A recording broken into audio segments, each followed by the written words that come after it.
Hello students, welcome you all back to Shravan Samrani classes. నేను మీ Shravan సామ్రాణి. Group 2 పరీక్షకు మరో దాదాపుగా 14 రోజుల సమయం మిగిలి ఉన్నది.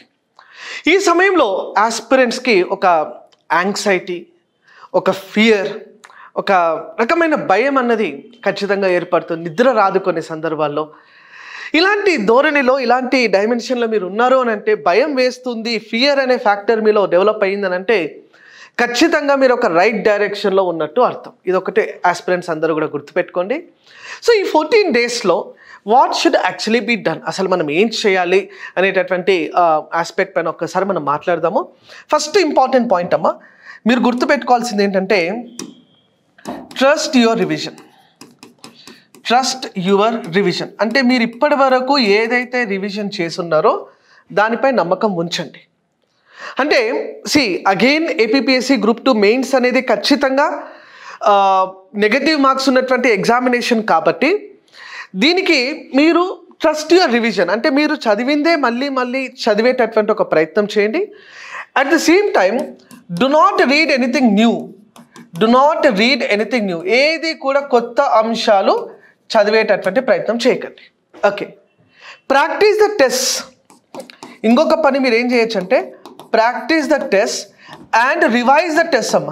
మీరు రాసినటువంటి పరీక్షలే, ఆ క్వశ్చన్ పేపర్స్, ఆ మాక్ పేపర్స్ ఏవైతే ఉంటాయో ఆ మాక్ పేపర్స్ని మళ్ళీ రివైజ్ చేసేటటువంటి ప్రయత్నం ఒకసారి చేయండి. మోర్ ఓవర్ ఈ 14 డేస్లో don't read any new current affairs. ప్రత్యేకంగా ఏ కొత్త కరెంట్ అఫైర్స్ని అంటే పాలిటీకి సంబంధించి కానీ, ఎస్ఎన్టీకి సంబంధించి కానీ, ఇన్ఫ్యాక్ట్ ఎకానమీకి సంబంధించి కూడా ఏ కొత్త కరెంట్ అఫైర్స్ని మీరు ముట్టకండి, అవసరం లేదమ్మా. No need to read anything new current affairs. Next, as much as possible, ఎంత వీలైతే అంత నాన్ వెజ్ని అవాయిడ్ చేయండి అమ్మా. Please do avoid the non vegetarian at least for this 14 days.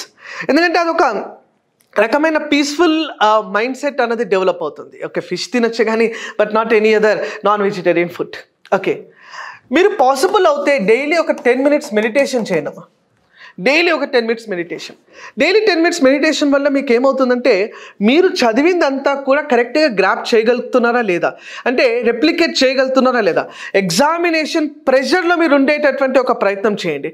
ఎగ్జామినేషన్లో అంటే ఎగ్జామ్ హాల్లో మీరు ఎలాగైతే కూర్చుంటారో అలాంటి ఒక ఎన్విరాన్మెంట్ని మీరు క్రియేట్ చేసుకోండి. ఆ ప్రెషర్ ఎన్విరాన్మెంట్ని మీరు తట్టుకోవాలి అని అంటే ఖచ్చితంగా డైలీ ఈ 14 days అట్లీస్ట్ ఒక 10 minutes of meditation is mandatory. ఇది మీరు తప్పనిసరిగా చేయాల్సి అవసరం ఉంది.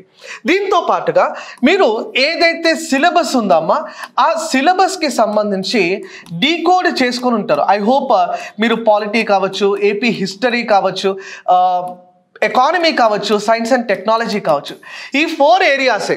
అంటే ఈ 4 సబ్జెక్టులు ఏపీపీఎస్సీ గ్రూప్ 2 మెయిన్స్లో దెర్ ఆర్ ఓన్లీ 4 సబ్జెక్ట్స్. ఈ 4 సబ్జెక్ట్స్కి డీకోడెడ్ సిలబస్ బిట్స్ మీరు ప్రాక్టీస్ చేస్తున్నటువంటి క్రమంలో ఇలాంటి కోణంలో కూడా ప్రశ్నలు వచ్చేటటువంటి అవకాశం ఉందని చెప్పి మీ అంతటా మీరు క్వశ్చన్స్ని ప్రిడిక్ట్ చేసుకోండి. ఒకటే గుర్తుపెట్టుకున్నామా, ఒక ఆస్పిరెంట్కి ప్రిపరేషన్ ఎప్పుడు పూర్తయినట్టు అర్థం అంటే when he is able to predict the questions on his own. తన సొంతంగా ఎప్పుడైతే క్వశ్చన్స్ ఇలా వస్తాయని అనుకునేటటువంటి యొక్క ధోరణిలో ఉంటాడు అప్పుడే తన ప్రిపరేషన్ పూర్తయినట్టు.